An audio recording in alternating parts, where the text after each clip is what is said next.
Putusan Mahkamah Konstitusi nomor 80/PUU/11 tanggal 23 Desember 2014 memutuskan, menetapkan keputusan bersama Menteri Dalam Negeri Republik Indonesia, Menteri Hukum dan Asasi Manusia Republik Indonesia, Menteri Komunikasi dan Informatika Republik Indonesia, Jaksa Agung Republik Indonesia, Kepala Kepolisian Negara Republik Indonesia, Kepala Badan Nasional Penanggulangan Terorisme tentang larangan kegiatan, penggunaan simbol dan atribut serta penghentian kegiatan Front Pembela Islam. Kesatu, menyatakan Front Pembela Islam adalah organisasi yang tidak terdaftar sebagai organisasi kemasyarakatan sebagaimana diatur dalam peraturan perundang-undangan, sehingga secara de jure telah bubar sebagai organisasi kemasyarakatan. Kedua, Front Pembela Islam sebagai organisasi kemasyarakatan yang secara de jure telah bubar, pada kenyataannya masih terus melakukan berbagai kegiatan yang mengganggu ketentraman, ketertiban umum, dan bertentangan dengan hukum. Ketiga, melarang dilakukannya kegiatan, penggunaan simbol dan atribut Front Pembela Islam dalam wilayah hukum Negara Kesatuan Republik Indonesia. Keempat, apabila terjadi pelanggaran sebagaimana diuraikan dalam diktum ketiga di atas, aparat penegak hukum akan menghentikan seluruh kegiatan yang sedang dilaksanakan oleh Front Pembela Islam. Kelima, meminta kepada masyarakat A.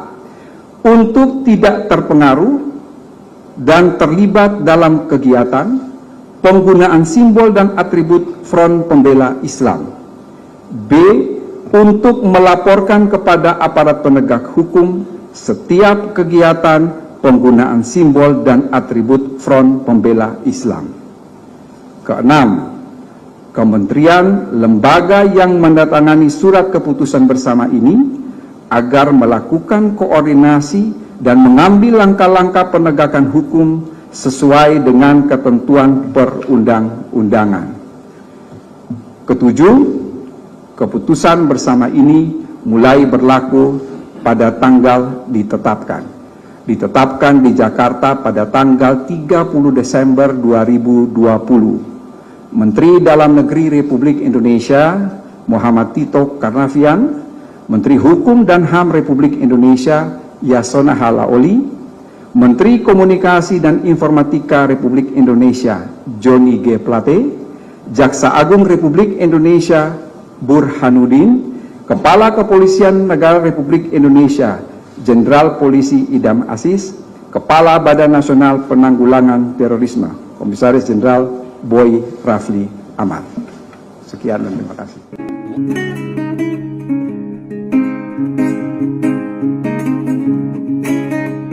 Seorang Rizik Syihab adalah orang yang begitu masif menyerang Kang Deddy Mulyadi sejak menjabat Bupati Purwakarta. Sudah bertahun-tahun lamanya tuduhan kemusyrikan itu terus digaungkan. Bahkan bukan hanya tuduhan-tuduhan kemusyrikan, bahwa dikatakan Deddy Mulyadi ingin mengganti Assalamualaikum dengan Sampurasun, bahwa Deddy Mulyadi telah menjadikan Purwakarta kota santri menjadi kota penuh dengan kesyirikan, bahwa Deddy Mulyadi adalah penyembah Nyi Roro Kidul dan lain sebagainya. Tuduhan-tuduhan kemusyrikan itu yang tidak berlandaskan kepada dalil yang sahih, yang seluruh tuduhan-tuduhannya itu hanya berdasarkan asumsi dan ketidaksukaan semata. Ketika Rizik Syihab menuduh Kang Deddy Mulyadi adalah pelaku kesyirikan, pelaku kemusyrikan yang menjadikan Purwakarta yang tadinya kota santri menjadi kota musyrik, buktikan kepada saya satu saja orang Purwakarta yang dia beragam Islam lalu beralih menjadi penyembah daripada patung-patung yang dibuat oleh Kang Deddy Mulyadi. Tunjukkan kepada saya. Saya ingin mengatakan bahwa Purwakarta yang Anda tuduh sebagai kota santri yang berubah menjadi kota kemusyrikan, sesungguhnya Purwakarta saat itu di eranya Kang Deddy Mulyadi mampu melahirkan generasi-generasi emas yang mampu bersaing di dunia nasional maupun internasional. Begitu banyak lahir santri-santri yang bersaing di dunia sains maupun teknologi, yang bukan hanya dalam bidang agama. Pertanyaan saya kepada saudara Rizik Syihab, santri Anda sudah berprestasi seperti apa? Apakah Anda mampu melahirkan santri-santri yang menjadi ulama, menjadi imam-imam di masjid-masjid? Atau santri yang bersaing di dunia internasional? Tunjukkan kepada saya santri-santri Anda yang hebat dalam ilmu tauhid, ilmu alat, tasawuf, balaghah, ma'ani, bayan, tauhid dan lain sebagainya. Tunjukkan kepada saya. Bukankah dari seluruh upaya Anda hanya mampu melahirkan orang seperti Bahar Smith yang lisannya selalu mencaci maki, yang lisannya selalu berkata kasar, umpatan hinaan, cacian dan makian? Apakah itu bagian dari ajaran Rasulullah Muhammad SAW? Pertanyaannya, Bahar Smith sudah melakukan apa untuk mendidik anak santrinya? Santri Bahar Smith mana yang mampu berprestasi di dunia nasional maupun internasional? Tunjukkan kepada saya.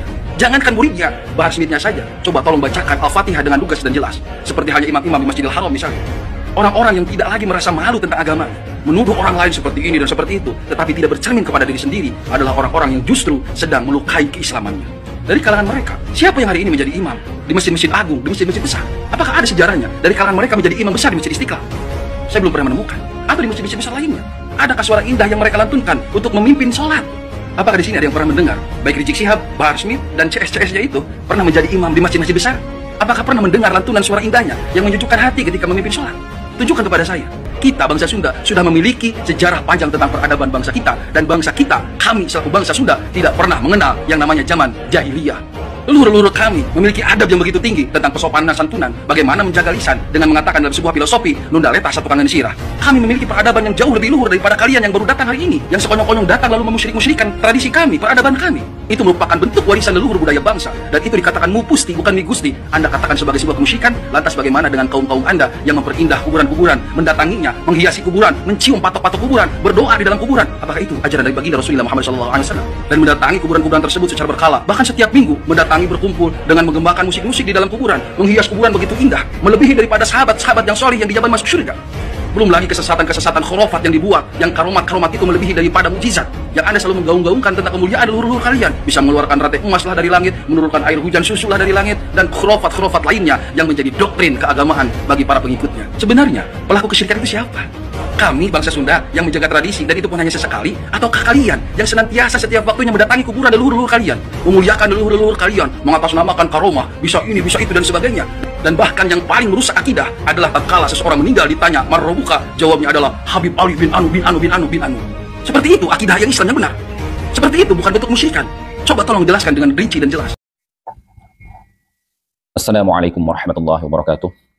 Bismillah, alhamdulillah, wa la hawla wa la quwwata illa billah, asyhadu an la ilaha illallah wahdahu la syarika lah, wa asyhadu anna sayyidina wa nabiyyana Muhammadan abduhu wa rasuluhu alladzi la nabiyya ba'dah. Allahumma salli ala sayyidina Muhammad wa ala ali sayyidina Muhammad, amma ba'du. Para saudara-saudariku sebangsa setanah air dimanapun kalian berada, para sahabat-sahabatku, para subscriber, para netizen yang budiman, selamat datang kembali di channel Gus Hasan Asyarif Official. Semoga kita selalu dalam keadaan sehat jasmani dan rohani kita, dimudahkan segala urusan kita, dilancarkan rizki kita, dan diberkahi hidup kita fid dini wa dunya wal akhirah. Amin Allahumma amin. Pada kesempatan video kali ini teman-temanku sekalian, saya ingin menyampaikan dan mengucapkan turut berduka dan berbelasungkawa terhadap terjadinya tragedi di Pemalang, baik dari kalangan FPI maupun PWILS yang menjadi korban atas provokasi-provokasi yang tidak bertanggung jawab dari oknum-oknum yang menjadi orang-orang yang tidak menghargai dan tidak menghormati kedaulatan hukum di negeri kita. Jadi bagi saya, sebagai putra-putri bangsa, kita harus bersyukur dan menjaga kedaulatan hukum yang berlaku di negara tercinta kita ini sebagai bentuk rasa hormat dan terima kasih kita kepada para pendiri bangsa dan juga pengorbanan para pejuang kemerdekaan. Karena apa yang kita hadapi pada saat ini, yang kita alami dan kita nikmati, ini adalah hasil dari jerih payah perjuangan para pendiri bangsa dan para pejuang-pejuang kemerdekaan. Nah, kembali kepada kasus atau tragedi di Pemalang. Ini yang menjadi korban adalah putra-putri bangsa kita sendiri, teman-teman. Di mana mereka ini sebenarnya adalah korban dari manipulasi politik egosentris dari beberapa kalangan.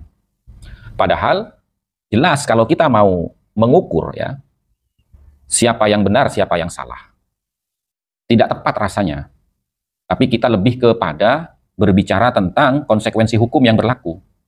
Jelas, kalau melihat konsekuensi hukum yang berlaku, maka Habib Rizik dan FPI-nya itu bersalah, teman-teman. Kenapa bersalah? Karena jelas, FPI itu adalah organisasi yang dilarang oleh pemerintah kita dan dibubarkan oleh pemerintah kita. Walaupun kemudian dia itu berkamuflase dari front pembela Islam menjadi front persaudaraan Islam, tetap saja atributnya masih atribut yang sama seperti yang digunakan di FPI. Artinya, secara konsekuensi hukum, mereka ini sudah melanggar terhadap hukum yang berlaku di Indonesia. Artinya mereka ini adalah organisasi ilegal karena tidak punya izin.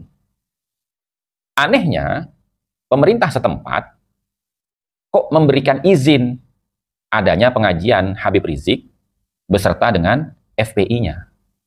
Nah, ini yang perlu dipertanyakan, teman-teman. Jadi, kami di sini tidak menyalahkan siapapun dan tidak membela siapapun. Tapi kita mengajak untuk introspeksi diri.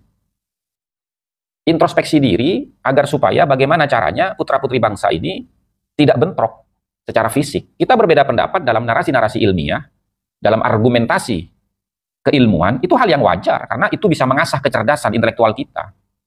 Tapi bukan berarti lalu kemudian dijadikan sarana untuk memecah belah dan mengadu domba.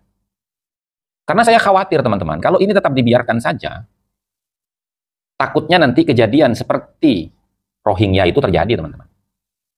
Karena, mohon maaf, masyarakat ini sudah geram, sudah gerah, ya, dengan tindakan-tindakan provokatif, anarkis dari kalangan Ba'alawi. Dan saya mohon kepada para Ba'alawi ini untuk menahan diri. Jangan memprovokasi, jangan membuat gaduh dan menjadikan suasana menjadi semakin panas. Kalau Anda tidak mampu membantah argumentasi dari kelompoknya Kiai Imad, maka bijaklah di dalam bersikap. Jangan memprovokasi orang yang tidak mengerti tentang kaedah-kaedah isbat nasab. Anda ini punya hak yang dilindungi undang-undang untuk tetap percaya dan meyakini Anda sebagai zuriyahnya Nabi berdasarkan informasi yang Anda terima turun-temurun dari leluhur panjenengan semua. Tapi panjenengan akan dikatakan melanggar hukum ketika panjenengan itu memaksakan orang lain untuk tetap percaya terhadap apa yang panjenengan yakini. Karena orang lain pun itu punya hak untuk tidak percaya kepada apa yang panjenengan yakini. Karena Undang-Undang Dasar negara kita ini melindungi kebebasan berpendapat dan berekspresi. Kan begitu. Jadi, bagi saya, mohon kepada kedua belah pihak untuk introspeksi diri, menjernihkan pikiran, ya, kita kembali kepada ranah keilmuan, adu argumentasi. Bukankah Habib Rizik itu dahulu, 3 tahun yang lalu, sebelum Kiai Imad itu mempublikasikan hasil penelitiannya yang dituangkan dalam buku yang berjudul Menakar Keabsahan Nasab Habib di Indonesia, Habib Rizik pernah menantang, ayo kita adu argumen, adu data, menggunakan ilmu nasab, jangan caci maki, jangan provokasi dan lain sebagainya. Dan itu videonya masih ada, rekam jejaknya. Jadi jangan memutarbalikkan fakta, jangan kita mencari siapa yang salah, siapa yang benar. Ini sudah terjadi dan korbannya adalah putra-putri bangsa kita sendiri. Sangat kita sayangkan itu, teman-teman. Mudah-mudahan ke depannya ini tidak terjadi lagi dan pemerintah dengan langkah sigap dan tegas, ya, mengambil keputusan untuk melarang adanya kajian-kajian yang provokatif dan cenderung, ya, merendahkan satu sama lain. Demikian dari saya, mudah-mudahan bermanfaat dan menjadi bahan renungan kita bersama demi keutuhan bangsa dan negara kesatuan Republik Indonesia. Wallahul muwaffiq ila aqwamit thoriq wa lafu minkum. Assalamualaikum warahmatullahi wabarakatuh. Analisis ini yang kita cermati, memang ini sebuah perencanaan. Bahkan mungkin bisa diduga ini perencanaan pembantaian atau pembunuhan. Gitu kan, dan yang kami heran ataupun ditanya kenapa pihak kepolisian tidak cegah. Ini hal yang lucu begitu kan. FPI adalah organisasi yang sudah dibubarkan, sedangkan kami organisasi yang legal, sah secara hukum, jelas ada ART-nya, jelas visi dan misinya. Jadi kekhawatiran mereka sehingga membranding kami PKI ataupun komunis. Padahal kalau runut dari sejarahnya, runut sejarah, kita buka sejarah, yang PKI itu, gembong-gembong PKI-nya itu adalah keluarga Rizik Syihab. Bentrok ini melibatkan 2 kubu, pertama kubu pendukung Rizik Syihab dan kubu penolak Rizik Syihab. Saya coba mengidentifikasi video-video yang berkembang, tampak jelas sekali pendukung Rizik Syihab menggunakan batu, parang, pedang, celurit. Sedangkan kubu penolaknya yang diidentifikasikan sebagai Masa Perjuangan Wali Songo Indonesia dan Laskar Sabilillah hanya menggunakan tangan kosong dan sekedar menggunakan pentungan atau patahan gagang cangkul, itu pun oleh beberapa orang saja. Fakta ini bisa kita identifikasikan dari video-video yang beredar baik di grup-grup WhatsApp maupun di media sosial. Mengapa masa penolak Rizik Syihab walaupun jumlahnya lebih besar, tidak menggunakan senjata tajam, ini sebetulnya keberhasilan negosiasi antara aparat penegak hukum dengan massa. Perwakilan massa dan penegak hukum bersepakat untuk melakukan aksi damai, menolak kehadiran Rizik Syihab di Pemalang, dan tidak boleh membawa senjata tajam, dikarenakan itu melanggar hukum. Kendatipun yang sangat disayangkan, di kubu lawan justru tak terkendali ketika menggunakan senjata tajam. Padahal perbuatan menggunakan senjata tajam di muka umum itu sudah merupakan perbuatan melanggar hukum. Sekali lagi, saya sangat memprihatinkan atas kejadian ini semua. Hanya saja, kejadian ini tidak boleh kemudian dibiarkan berlalu begitu saja. Ada banyak hal yang harus kita antisipasi. Mengapa ini semua terjadi? Ada banyak hal yang mesti kita sadari. Mengapa bentrok ini sampai terjadi? Ini tidak lepas dari cara provokasi yang sering disampaikan oleh Rizik Syihab dalam panggung-panggung orasinya. Dia sering mengajak pendukungnya untuk perang, kemudian asah golok, asah celurit. Coba kita lihat jejak digital yang begitu banyak, di mana orasi Rizik Syihab di panggung ceramah sengaja untuk membangun motivasi bagi pengikutnya untuk melakukan kekerasan terhadap orang lain. Dari sekarang celurit asah semuanya sudah. Dari sekarang celurit, parang, badik, semua senjata yang kita punya siapkan. Dari sekarang celurit, parang, badik, semua senjata yang kita punya siapkan. Lawan mereka, habisi mereka sampai titik darah penghabisan saudara. Allahu Akbar. Bahkan kemudian Bahar Smith sampai menenteng-nenteng pedang di atas panggung, ngajak perang, ngajak tawuran. Nah, tradisi orasi yang sangat provokatif yang dilakukan oleh Rizik Syihab dan Bahar Smith ini membawa dampak. Ada publik Indonesia yang tidak berkenan dengan cara-cara seperti ini dan cenderung tidak terima dan bereaksi terhadap pantangan tersebut. Itulah mengapa pemerintah, dalam hal ini aparat penegak hukum, tidak boleh membiarkan cara-cara orasi Rizik Syihab dan Bahar Smith, karena itu sudah memenuhi unsur pidana, yakni penghasutan, memenuhi unsur pidana, provokasi sebetulnya. Kan jelas sekali disebutkan angkat parang, bawa pedang, bawa basoka, sampai sedemikian rupa. Dan sekali lagi, jejak digitalnya sangat banyak sekali. Nah, inilah yang kemudian membawa dampak secara langsung terhadap publik Indonesia. Ketika seolah-olah dalam tanda kutip, aparat penegak hukum membiarkan provokasi yang berbalut pengajian dan sebagainya dibiarkan begitu saja. Mesti ada penegakan hukum agar kemudian tidak terjadi konflik-konflik di tengah-tengah masyarakat. Dalam ceramah dia mengakui kalau ya refleksinya itu sudah mencerminkan sosok dia siapa lah, Mas. Sosok dia siapa, dan Gus Dur sendiri sudah menegaskan atas pengakuan Rizik Syihab dalam sebuah ruang publik yang disampaikan oleh Gus Dur sebagai bentuk pengakuan Rizik Syihab sendiri kalau dia itu adalah sosok preman, Mas. Dan Gus Dur sendiri juga sudah tegas dalam sebuah pernyataan itu bagaimana sikap Gus Dur terhadap Rizik Syihab. Bahkan dalam bahasa vulgar saya itu, kalau Indonesia ini pengen tentram, nggak ada huru-hara, nggak ada provokasi, ya tangkap aja Rizik Syihab. Semuanya sudah mutawatir. Dan latar belakang Rizik Syihab semuanya udah tahu, keluar masuk dari penjara, keluar lagi, masuk lagi, keluar masuk. keluar masuk. Bahkan yang paling mengerikan, Rizik Syihab pernah ceramah agar mengasah celurit, mengasah parang. Itu ceramah yang sangat provokatif menurut saya, dan masyarakat kita tahu nggak suka ceramah seperti itu, sehingga kalau ada masyarakat dalam konteks ini direpresentasikan oleh PWI-LS melarang Rizik Syihab ceramah, itu sebenarnya representasi masyarakat yang tidak ingin gaduh sebenarnya, Mas. Masyarakat yang tidak ingin rame, masyarakat yang ingin bagaimana ceramah keagamaan itu tidak disimbolkan dengan simbol-simbol yang penuh provokatif, yang penuh adu domba.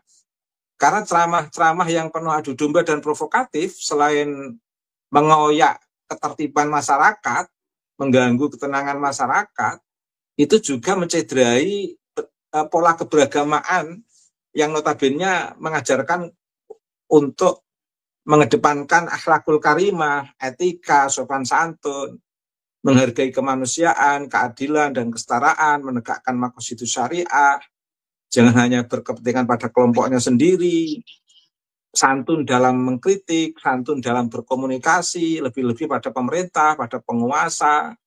Nah, semuanya itu dalam cermin Rizik Syihab kan semuanya sudah menyaksikan. Terakumulasi dari ceramah-ceramah beliau itu mencerminkan gambaran-gambaran yang saya sampaikan itu tadi.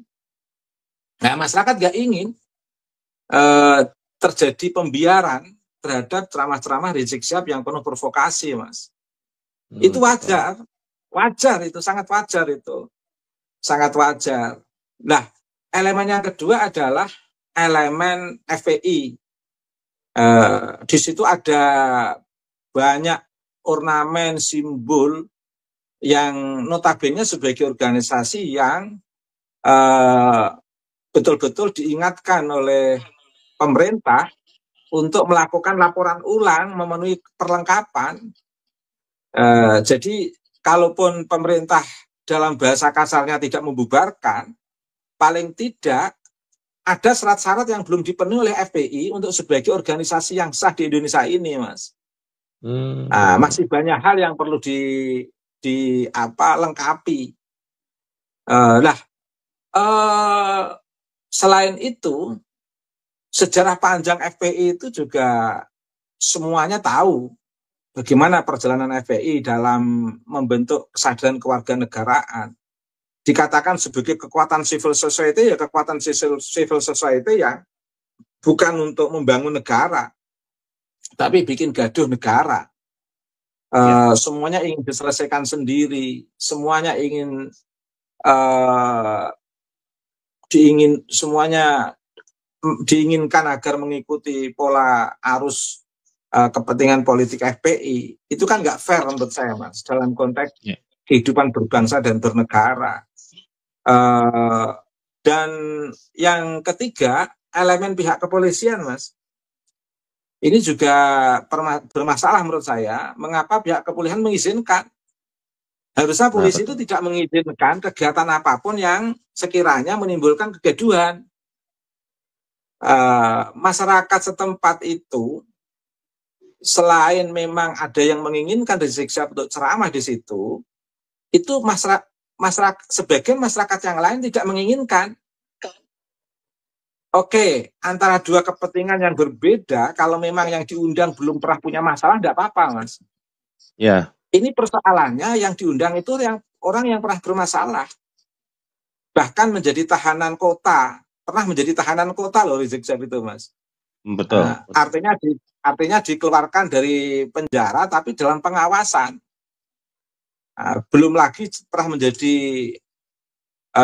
tawanan penjara karena beberapa kesalahan sesuai dengan keputusan yang telah diputuskan oleh hakim.